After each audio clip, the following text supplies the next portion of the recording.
Hello and welcome to video 5 for Unit 2 Cognition.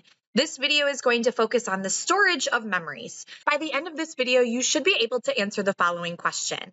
How do memory storage processes retain information in memory? Let's go back to that visual of the three-stage process or the multi-store memory model from video 3. This process shows us the three different memory stores. We know that memory is stored in long-term memory.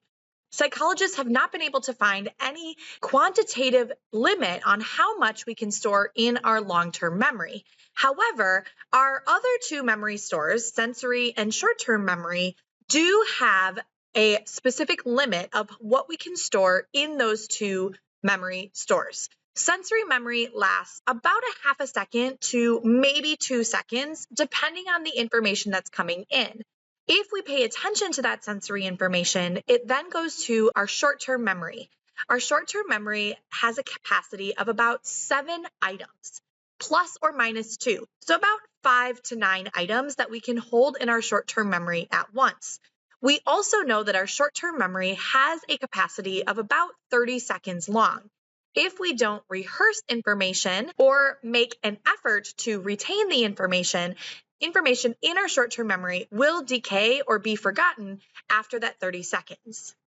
So what types of memory do we store? First, in our long-term memory, we have two very distinctive types of memory: explicit memory and implicit memory. Explicit memory or declarative memory is information that needs to be consciously put into our brain. This includes our episodes of our life or episodic memory. I think of these like episodes in a TV series. These are the events that you can remember about your life, like when you went to homecoming this fall or your 7th birthday.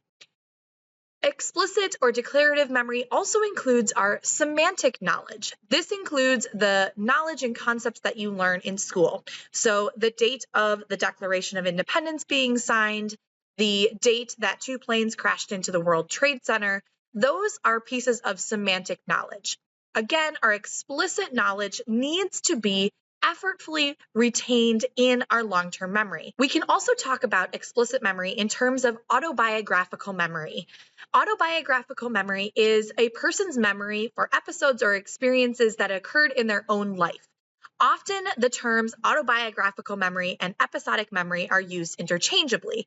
However, autobiographical memory can consist of information stored in episodic memory. For example, experiences of events experienced at a particular time and place. Semantic memory, the knowledge and general facts or concepts that give meaning to information, or a mix of the two.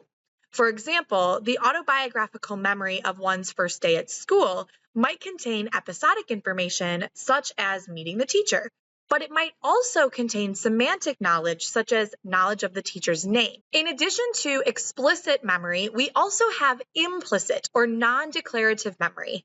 Implicit memory has two different parts. Procedural memory includes our skills and our actions that we no longer have to consciously think about. So things like holding a pencil to write your notes, riding a bike, or playing the piano.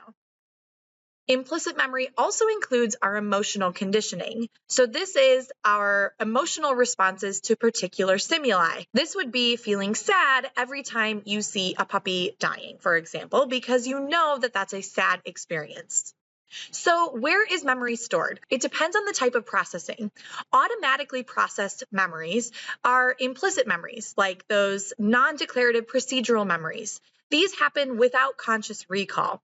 These are processed in the cerebellum and the basal ganglia. Our effortful processing, on the other hand, is processed in the hippocampus and the frontal lobes. We know, however, that the hippocampus is not the permanent storage for this information.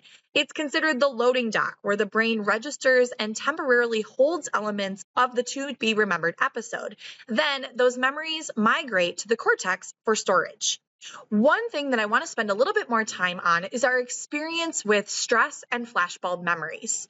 Emotions trigger stress hormones that influence memory formation. Hormones make more glucose energy available to fuel the brain activity. So the stress hormones focus our memory, provoking the amygdala to initiate a memory trace that boosts activity in the brain's memory-forming areas. Tunnel vision memory is focusing our attention and recall on high priority information and reducing the recall of irrelevant details. An example of tunnel vision memory might be if you witness a crime. You're so focused on the crime itself that's happening that you don't notice things that are happening around that crime. Details about what other people are watching, or maybe cars that are driving past. Another example of stress and memories are flashbulb memories. Flashbulb memories are mental snapshots of exciting or shocking events in our lives. We often have very vivid memories of very emotionally triggering events like September 11th. While we are often very sure on all of these details and confident in what we remember, the reliving and rehearsal and discussion of these memories might lead to distortion of them. So while they seem very vivid to us, it might not be exactly what happened in the moment.